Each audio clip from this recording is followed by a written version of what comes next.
कर्पूरगौरं करुणावतारं संसारसारं भुजगेन्द्रहारं सदा वसन्तं विद्यारविन्दे भवं भवानी सहितं नमामि। मन्दारमाला कलितालकाये कपालमालाङ्कितसुन्दराय दिगम्बराय च दिगम्बराय नमः शिवाय च नमः शिवाय। कालिङ्गोटाङ्गण मन्दिर चरण डोळ्यान पाहिन रूप तुझे प्रेमे अलिंगिन आनंदी पूजिन भावे ओवाळी नमणे नमः।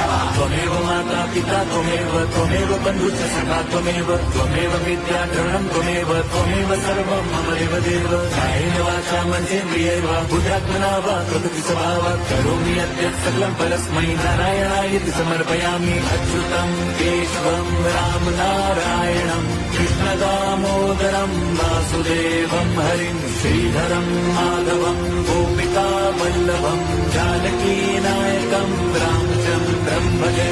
हरे राम राम राम हरे हरे, हरे कृष्ण हरे